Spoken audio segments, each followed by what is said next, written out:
Welcome friends, Anita પટેલની maths ચેનલમાં આપનું સ્વાગત છે। એક્સરસાઇઝ 1 1 થી 15 એક્ઝામ્પલ આપણે અગાઉના વિડીયોમાં જોયા। ચેપ્ટર 1 સંબંધ અને વિધેય, એક્સરસાઇઝ નંબર 1, એક્ઝામ્પલ નંબર 16। ધારો કે એ ગણમાં 1 2 3 3 સભ્યો છે। એ ગણ પરના 1 2 અને 1 3 ને સમાવતા હોય તથા સ્વવાચક હોય, સંમિત પણ હોય પરંતુ પરંપરિત ન હોય તેવા સંબંધોની સંખ્યા કેટલી? એમસીક્યુ માટે 4 ઓપ્શન આપ્યા છે, 1 2 3 4। તો મિત્રો પહેલા આપણે એ ગણ પરથી એ ક્રોસ એ મેળવી લઈશું। એ ગણમાં 3 સભ્યો છે માટે એ ક્રોસ એ 1 2 3 ક્રોસ 1 2 3 એટલે કે આપણને 9 ક્રમયુક્ત જોડ મળશે। 1 1 1 2 1 3 2 1 2 2 2 3 3 1 3 2 3 3। હવે એ ક્રોસ એમાં 9 ઘટકો છે, 9 ક્રમયુક્ત જોડ હોવાથી સંબંધો એવા લેવાના છે કે જે સ્વવાચક પણ હોય, સંમિત પણ હોય પરંતુ પરંપરિત ન હોય। તો ધારી લઈશું, ધારો કે માંગેલ સંબંધ R છે।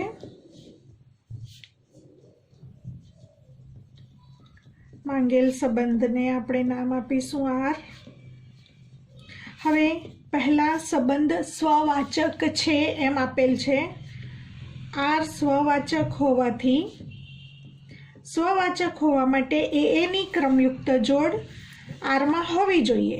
એ એટલે એ બિલોંગ્સ ટુ એ, 1 1 2 2 અને 3 3 R માં હોવા જ જોઈએ।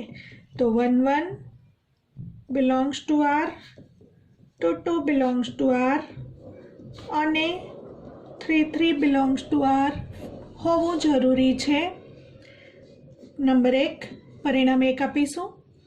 હવે આપણને એવું કહ્યું છે કે 1 2 અને 1 3 ને અહીં ગણ નથી, ક્રમયુક્ત જોડ છે। 1 2 અને 1 3 ને આપેલ સંબંધ સમાવે છે। તો R માં 2 ક્રમયુક્ત જોડ 1 2 અને 1 3 તો આવેલી જ છે।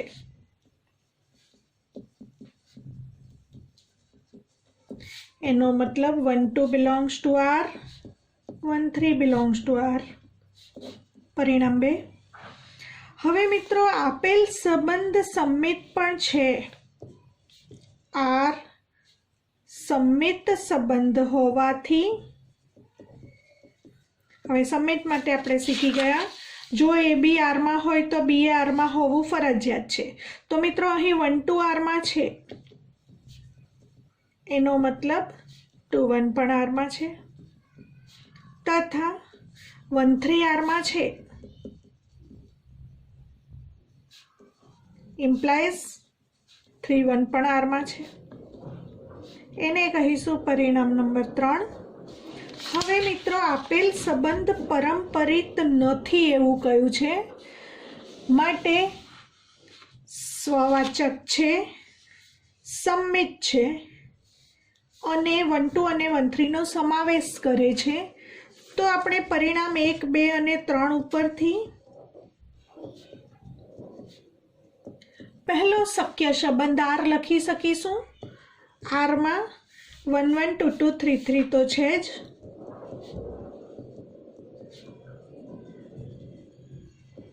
ઉપરાંત 1 2 અને 1 3 પણ છે। જો 1 2 R માં હોય તો 2 1 પણ R માં છે અને 1 3 R માં હોય તો 3 1 પણ R માં છે। તો પરિણામ 1 2 અને 3 ઉપરથી પહેલો શક્ય સંબંધ R = 1 1 2 2 3 3 1 2 1 3 2 1 અને 3 1। હવે આવો બીજો કોઈ સંબંધ શક્ય છે કે કેમ તે લઈએ। તો હવે આમાં કેટલી ક્રમયુક્ત જોડ આવી ગઈ? એ ક્રોસ એ પૈકીની, એ ક્રોસ એ પૈકીની 1 1 છે, 2 2 છે, 3 3 પણ છે, 3 3 છે, 1 2 છે, 1 3 છે 2 1 છે અને 3 1 છે। તો મિત્રો કઈ બાકી રહી જાય છે? 2 3 અને 3 2। તો આપણે જરા ચેક કરીએ કે મિત્રો આપણને આપેલું છે આર પરંપરિત નથી।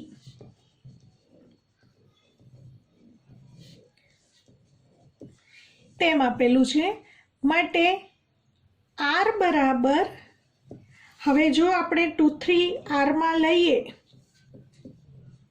તો 3 2 પણ આરમાં લેવું પડે કારણ કે સંબંધ સંમિત છે।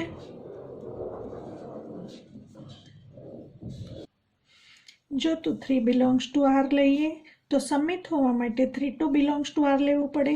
મિત્રો હવે અહીં 1 3 આરમાં છે, એવી રીતે સેમ 1 2 આરમાં છે। 2 3 જો આરમાં લઈએ તો 1 2 આરમાં છે। જો 2 3 આરમાં લઈએ તો 1 3 પણ આરમાં છે। તો મિત્રો અહીં આર પરંપરિત થઈ જશે, પરંતુ આપણને આપેલ છે આર પરંપરિત નથી માટે આપણે 2 3 આરમાં નહીં લઈ શકીએ અને 2 3 આરમાં નહીં લઈશું એટલે આપણે 3 2 પણ આરમાં નહીં લઈશું કારણ કે 2 3 આરમાં લઈએ તો 3 2 આરમાં લેવાથી જ સંમિત થશે। હવે સાથે 2 3 આરમાં લઈએ છીએ, 1 2 તો આરમાં છે જ, 1 2 આરમાં હોય 2 3 આરમાં લઈએ તો 1 3 પણ આરમાં જ છે જ, તો આર પરંપરિત સાબિત થશે। સેમ એ જ પ્રમાણે 2 3 આરમાં લઈએ, 3 2 આરમાં લઈએ તો 2 2 પણ આરમાં છે જ, તો પણ પરંપરિત સાબિત થશે મિત્રો। અને આપણને આપ્યું છે સંબંધ સ્વવાચક હોવો જોઈએ, સંમિત હોવો જોઈએ, પરંતુ પરંપરિત ન હોવો જોઈએ માટે 2 3 અને 3 2 આરમાં નહીં લઈશું કારણ કે આર પરંપરિત નથી। એનો મતલબ મિત્રો આર બરાબર આપણે 1 1 2 2 અને 3 3 તો લઈ જ શકીએ છીએ કારણ કે સ્વવાચક છે એટલે લેવાનું ફરજિયાત છે। સાથે આપણને 1 2 અને 1 3 તો આરમાં આપેલા જ છે એટલે એ ફરજિયાત લેવાનું છે 1 2 અને 1 3। સાથે આપણને આપ્યું છે કે સંબંધ સંમિત હોવો જોઈએ, એનો મતલબ 1 2 હોય તો 2 1 આરમાં હોવું જ જોઈએ, 1 3 હોય તો 3 1 આરમાં હોવું જ જોઈએ। એનો મતલબ ફરીથી આપણને આ ગણ જ મળે છે એટલે આપણે કહી શકીશું આર જે સંબંધ મળે છે તે અનન્ય જ છે। એનો મતલબ સ્વવાચક હોય સંમિત હોય પરંતુ પરંપરિત ન હોય એવો અનન્ય સંબંધ મળે છે। તો માંગેલ સંબંધોની સંખ્યા બરાબર 1 માટે આન્સર આવશે એ। એક્ઝામ્પલ નંબર 17 MCQ છે મિત્રો। ધારો કે એ ગણ બરાબર 1 2 3 પરના 1 2 ને સમાવતા સામ્ય સંબંધોની સંખ્યા કેટલી મળે? ઓપ્શન છે ABCD પૈકી 1 2 3 4। હવે ફરીથી આગળના MCQની જેમ જ પહેલાં આપણે એ ક્રોસ એ મેળવીશું 1 2 3 ક્રોસ 1 2 3 કારણ કે એ ક્રોસ એના કોઈ પણ ઉપગણને સંબંધ કહેવાય એવું આપણે શીખી ગયા માટે એ ક્રોસ એમાં 9 ક્રમયુક્ત જોડ મળશે 1 1 1 2 1 3 2 1 2 2 2 3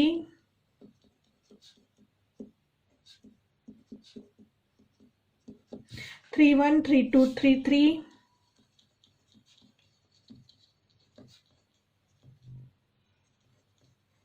હવે માંગેલ સંબંધ માટે પહેલા આપેલું છે ધારી લઈશું, ધારો કે માંગેલ સંબંધ આર છે।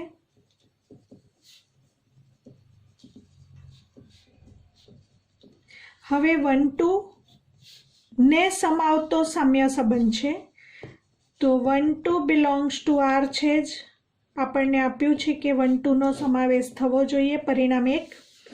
બીજું આપેલ સંબંધ સામ્ય સંબંધ છે એટલે માંગેલ સંબંધ આર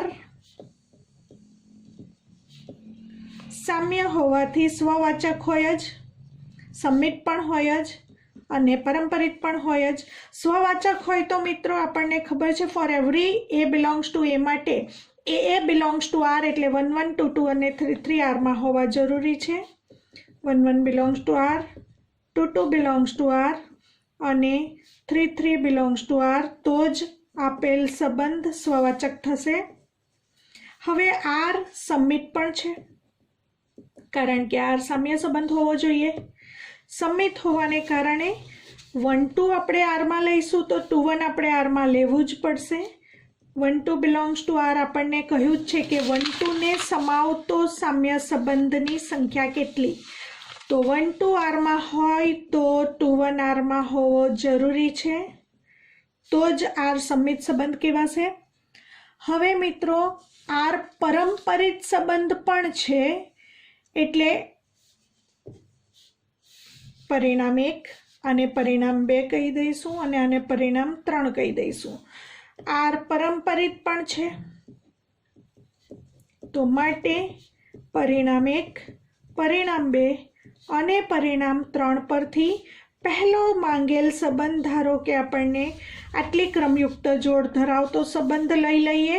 1 1 2 2 3 3,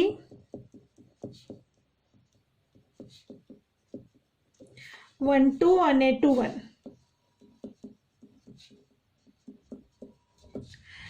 જોઈ લઈશું ત્રણેયનું પાલન થવું જોઈએ. એક તો 1 2 ને સમાવે છે, ઉપરાંત સામ્ય સંબંધ હોવા માટે સ્વવાચક 1 1 2 2 અને 3 3 હોવાથી સ્વવાચક છે.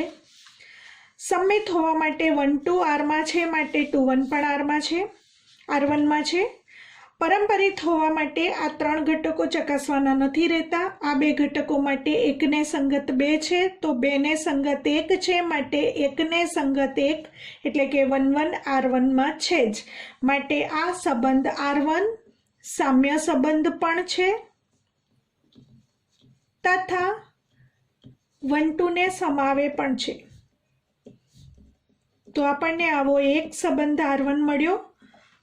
હવે બીજો કોઈ સંબંધ આવો મળે છે કે કેમ તે ચકાસણી કરીશું અને એ ચકાસવા માટે આ 5 ક્રમયુક્ત જોડ સિવાયની A ક્રોસ A ની ક્રમયુક્ત જોડ જોઈશું. 1 1 2 2 3 3, 1 1 2 2 અને 3 3 R1 માં લીધી છે. 1 2 અને 2 1 લીધી છે, 1 2 અને 2 1 લીધી છે. તો હવે આપણે 1 3 નો ઉલ્લેખ કરીએ. જો આપણે 1 3 આરમાં લઈએ તો હવે R1 સિવાયનો ધારો કે કોઈ સંબંધ R2 લઈએ તો જો 1 3 બિલોંગ્સ ટુ R લઈએ તો સમિત હોવું જરૂરી છે. સમિત હોવા માટે 3 1 આરમાં હોવું જોઈએ. નંબર 4. હવે 1 3 અને 3 1 આરમાં લઈએ તો પરંપરિત થવા માટે 1 1 આરમાં છે જ. ઉપરાંત આપણે R1 માં 1 1 2 2 3 3, 1 2 2 1 સિવાયની ક્રમયુક્ત જોડ 1 3 લઈએ છીએ. જો 1 3 લઈશું આરમાં તો 3 1 હોવું જોઈએ કારણ કે તો જ સમિત થશે અને તો જ સામ્ય સંબંધ કહેવાશે. હવે મિત્રો આપણે ચેક કરીશું પરંપરિતનું પાલન થાય છે કે કેમ. પરંપરિતનું પાલન થવા માટે મિત્રો અહીં 2 1 આરમાં છે અને 2 ને સંગત 1 છે, 1 ને સંગત 3 છે, 2 ને સંગત 1, 1 ને સંગત 3, તો 2 ને સંગત 3 આરમાં લેવું પડે. તો અહીં આપણે બતાવીશું 2 1 belongs two R, 1 3 belongs to R implies 2 3 belongs to R લઈએ તો જ પરંપરિત થશે કારણ કે R સામ્ય છે. તો મિત્રો અહીં 3 1 ની સાથે ફરી પાછું આપણે 2 3 પણ લેવું પડશે. તો આ આપણે બોક્સમાં મૂકીએ કારણ કે આ માત્ર આપણે ચર્ચા કરીએ છીએ. તો આને પરિણામ 5 કહીશું. તો પરિણામ 4 અને 5 પરથી બીજો કયો સંબંધ શક્ય છે? તો R ઇક્વલ ટુ, અને આપણે R1 કહ્યું છે, એ જ રીતે આપણે R2 ની વાત કરીશું.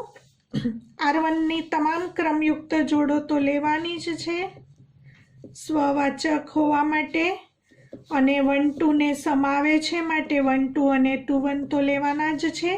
ઉપરાંત આપણે વધારાની ક્રમયુક્ત જોડ 1 3 ની વાત કરી. જો 1 3 બિલોંગ્સ ટુ R લઈએ તો 3 1 પણ R માં લેવાના છે. પરિણામ 4 અને 5 પરથી 1 3 અને 3 1 R માં લઈશું. હવે 1 3 અને 1 3 જો R માં હોય, 2 1 R માં છે જ, અને 1 3 R માં લઈએ તો પરંપરિત થવા માટે 2 3 પણ R માં લેવું પડશે. એટલે પરિણામ 5 પરથી 2 3 પણ R માં લઈશું. હવે જો 2 3 R માં હોય તો 3 2 પણ R માં લેવું પડે, કારણ કે R સમમિત પણ છે. અને આપણે સંયુક્ત રીતે પરિણામ 5 આપીએ તો 3 2 પણ R માં લેવું પડશે. હવે ચકાસણી કરીએ ફરીથી. R2 માં 1 1 2 2 અને 3 3 છે માટે સ્વવાચક છે. 1 2 નો સમાવેશ થવો જોઈએ એવું પ્રશ્નમાં આપેલ છે. હવે 1 2 નો સમાવેશ થાય તો 2 1 હોવું જરૂરી છે, કારણ કે સંબંધ સમમિત છે. આપણે વધારાની ક્રમયુક્ત જોડ 1 3 લઈએ તો એની ઉલટી પેર 3 1 હોવી જોઈએ, કારણ કે સંબંધ સમમિત છે. 2 3 આપણે લેવું પડશે, એનું કારણ આપણે બતાવ્યું. 2 1 છે, 1 3 છે, માટે 2 3 આપણે લેવી પડશે તો જ પરંપરિત થશે. હવે જો 2 3 લઈએ તો 3 2 લેવી પડશે, કારણ કે તો જ R સમમિત સંબંધ થશે. તો મિત્રો આપણને R1 મળે છે. અહીં આ બધાનું પાલન થાય એવો એક સંબંધ R1 અહીં મળે છે, અને બીજો સંબંધ અહીં R2 મળે છે. હવે આ સિવાયનો કોઈ સંબંધ શક્ય નથી, કારણ કે અહીં 3 ને 3 6 ને 3 9 એ ક્રોસ એની તમામ ક્રમયુક્ત જોડોનો સમાવેશ R2 માં થાય છે.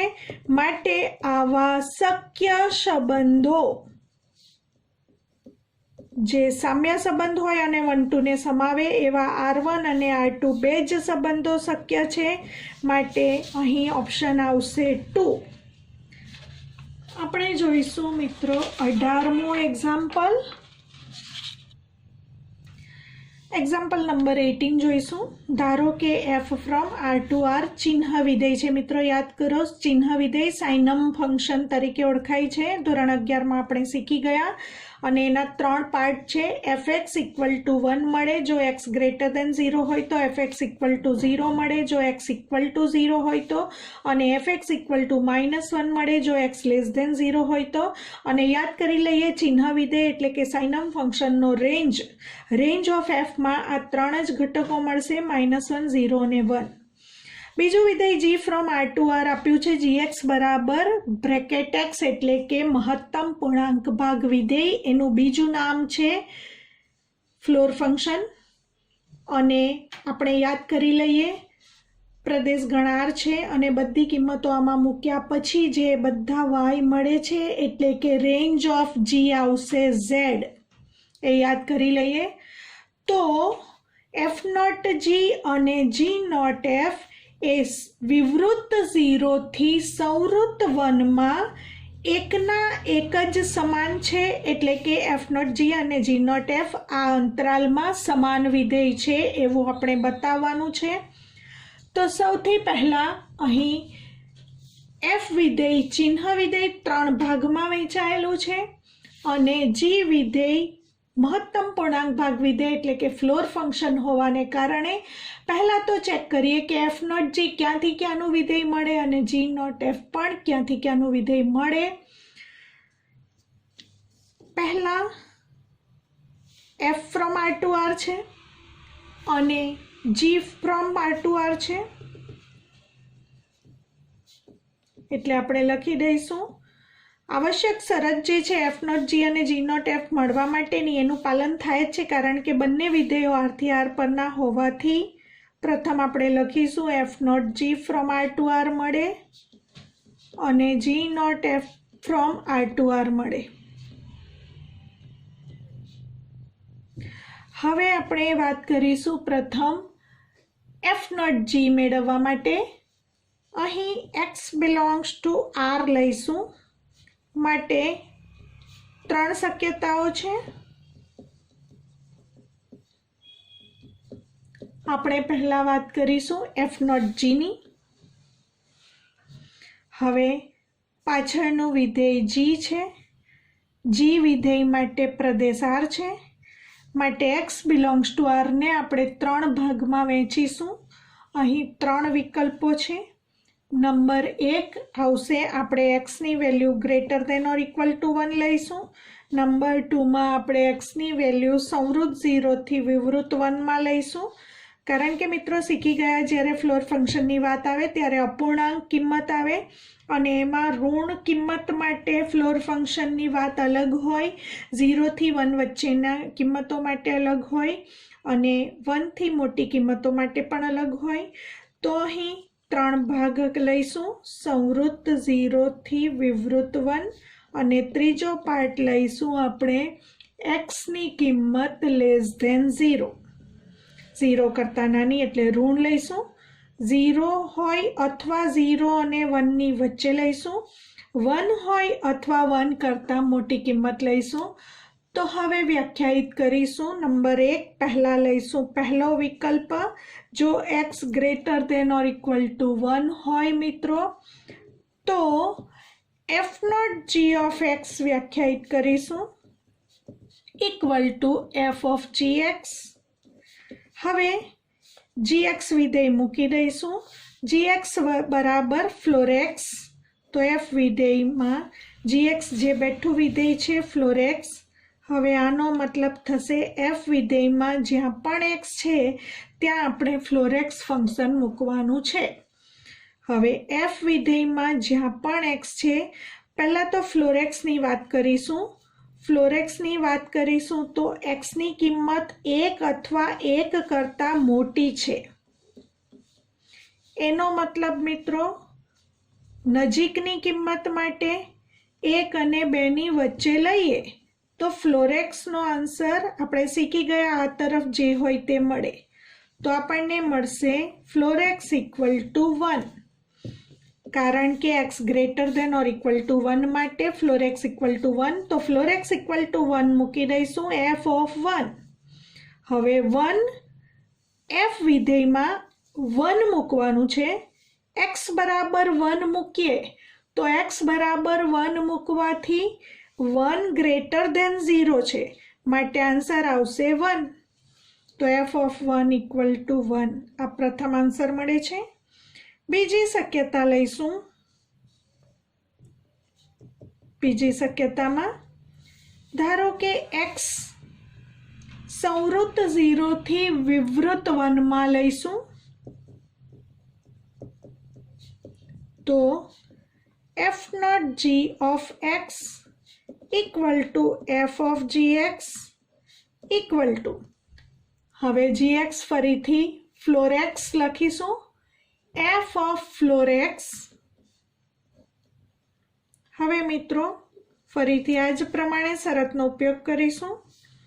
એક્સ સંવૃત 0થી વિવૃત 1માં છે,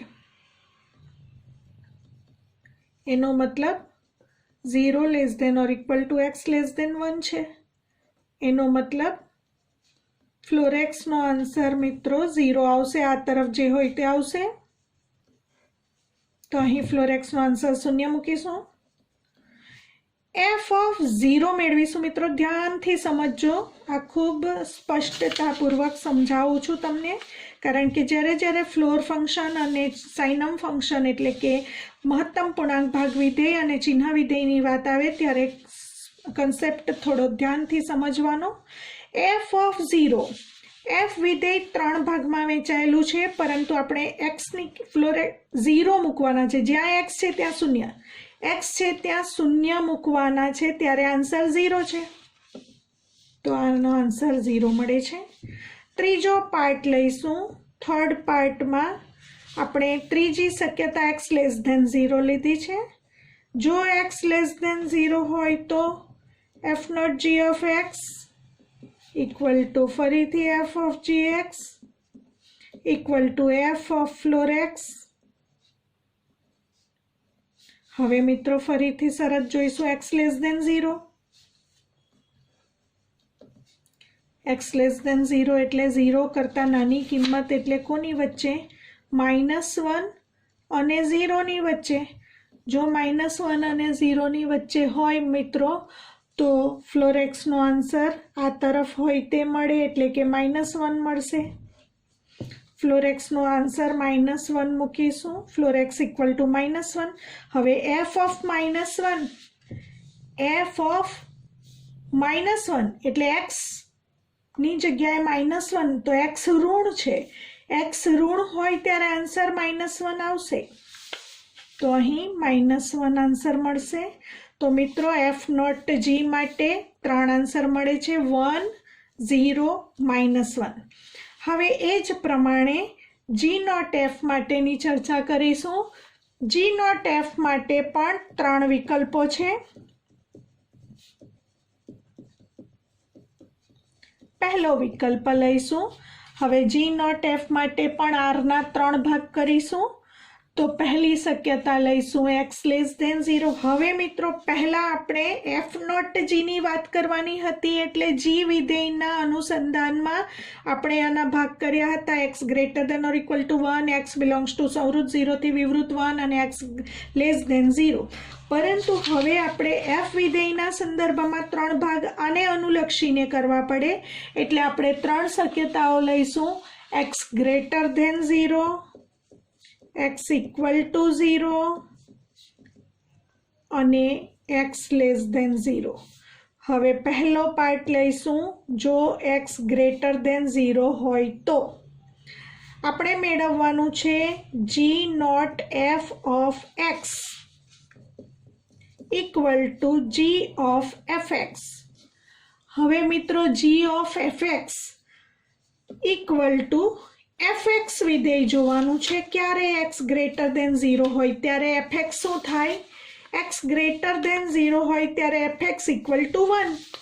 તો fx ની જગ્યાએ આપણે 1 લખવાનું છે. હવે g ઓફ 1 એટલે 1 નો ફ્લોર ફંક્શન.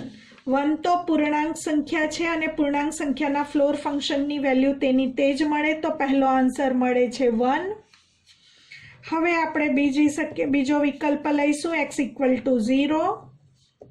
ફરીથી મેળવીશું g not F of x equal to G of F x equal to G of x equal to 0 હોય ત્યારે fx જોવાનું છે. x ઇક્વલ ટુ 0 હોય ત્યારે fx ઇક્વલ ટુ 0 છે તો fx ની જગ્યાએ 0 મૂકીશું. G of 0 equal to ફ્લોરમાં 0.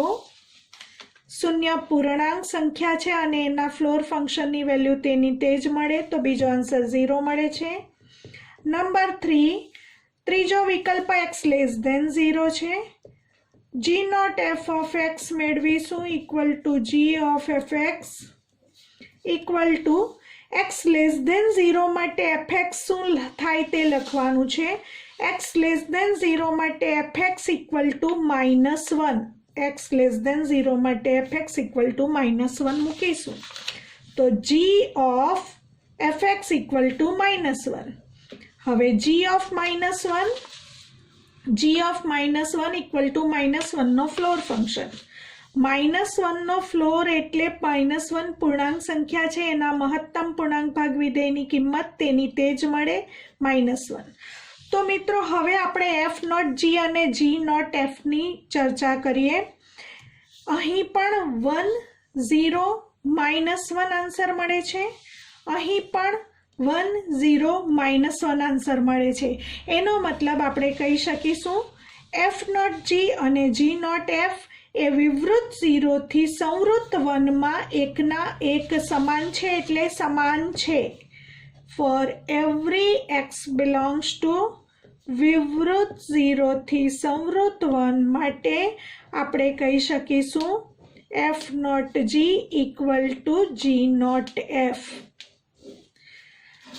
19મો MCQ જોઈશું મિત્રો. ગણ એબી પર દ્વિક્રિયાઓની કુલ સંખ્યા. મિત્રો નોંધી લઈશું, ગણ એમાં કુલ ઘટકોની સંખ્યા n હોય તો કુલ દ્વિક્રિયાઓની સંખ્યા સૂત્ર n/n². સૂત્ર યાદ રાખીશું, n/n². તો અહીં n બરાબર શું છે? નંબર ઓફ એ. માટે આપેલ ગણમાં બે સભ્યો છે. એ ગણ બરાબર એબી, માટે નંબર ઓફ એ બરાબર 2 હોવાથી ગણ એ પરના દ્વિક્રિયાઓની કુલ સંખ્યા, સૂત્ર લખીશું પહેલા n/n² પ્રમાણે. n બરાબર 2 લખવાનું છે, તો 2/2² ઇક્વલ ટુ 2/4 ઇક્વલ ટુ 16 મળે. આ સૂત્ર ખૂબ મહત્વનું છે મિત્રો, યાદ રાખીશું. ગણ એ પરની દ્વિક્રિયાઓની કુલ સંખ્યા મેળવવા માટેનું સૂત્ર n/n², જ્યાં n એટલે નંબર ઓફ એ, ગણમાં આવેલા ઘટકોની કુલ સંખ્યા. ધારો કે અહીં ગણમાં 3 ઘટકો આવ્યા હોય, 3 સભ્યો આપેલા હોય, તો અહીં જવાબ આવશે 3/3². એટલે 3² 9 થશે, માટે 3/9 આન્સર આવશે. મિત્રો, ચેપ્ટર 1 સંબંધ અને વિધેય અહીં આપણે પૂરું કરીએ છીએ. ચેપ્ટર 1 રિલેશન એન્ડ ફંક્શનના મેં 24 થી 25 વિડીયો બનાવ્યા છે તમારા માટે, અને તેમાં તમામ ટોપિક ઉદાહરણ સાથે વિસ્તૃતથી સમજાવ્યા છે મિત્રો. તમને એની તમામની લિંક ડિસ્ક્રિપ્શન બોક્સમાં મળી જશે. ફૂલ સિલેબસ ફ્રી મળશે તમને. બસ મને પ્રોત્સાહિત કરવા માટે શેર, સબસ્ક્રાઈબ અને લાઈક જરૂરથી કરજો, અને કોમેન્ટ બોક્સમાં કોમેન્ટ જરૂરથી જણાવજો. હવે ફરીથી કેલ્ક્યુલસના નવા ચેપ્ટર, ખૂબ મહત્વના ચેપ્ટર વિકલન સાથે ફરીથી મળીશું. ઓકે.